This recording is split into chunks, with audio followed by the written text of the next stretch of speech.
जालना कृषी उत्पन्न बाजार समितीच्या भ्रष्टाचाराची चौकशीचे आदेश. संबंधित कर्मचाऱ्यांना कारणे दाखवा नोटीस. विनापावती प्रवेश शुल्क वसुलीच्या तक्रारीनंतर सचिव भरत तनपुरे यांची कारवाईची भूमिका स्पष्ट. जालना येथील कृषी उत्पन्न बाजार समितीत वाहनांकडून प्रवेश शुल्क वसूल करताना विनापावती रक्कम घेतल्याच्या गंभीर तक्रारी अलीकडेच समोर आल्या होत्या. सोशल मीडियावर या भ्रष्टाचाराचे व्हिडिओ व्हायरल झाले होते. तसेच माध्यमांमध्ये पावती भ्रष्टाचाराच्या बातम्या प्रकाशित झाल्यानंतर कृषी उत्पन्न बाजार समितीचे अधिकारी खडबडून जागे झाले.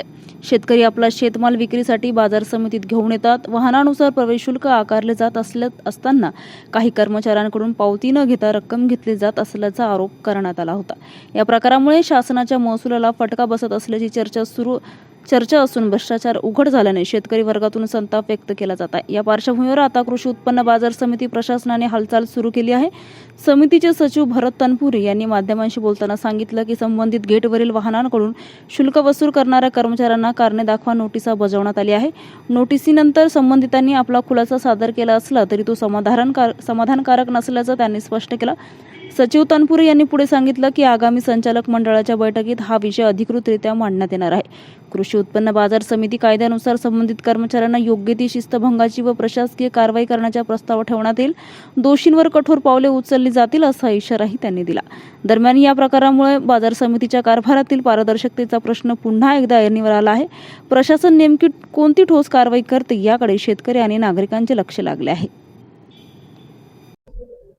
सर, एक 4 दिवसापूर्वी आपल्या निवेदनात आम्ही आणून दिलं होतं. पावती न देता पैसे घेत आहे, त्यावर काय कारवाई करण्यात आली? जेव्हा आपण सगळे जे पत्रकार बांधूंनी जे व्हिडिओ करून जे एव्हिडन्स माझ्याकडे सादर केले त्यावर प्राथमिक थोडी माहिती घेऊन चौकशी करून मी संबंधित कर्मचाऱ्यांना एक मेमो देऊन त्यांचं 24 तासात खुलासा मागण्यासाठी कळवलं होतं.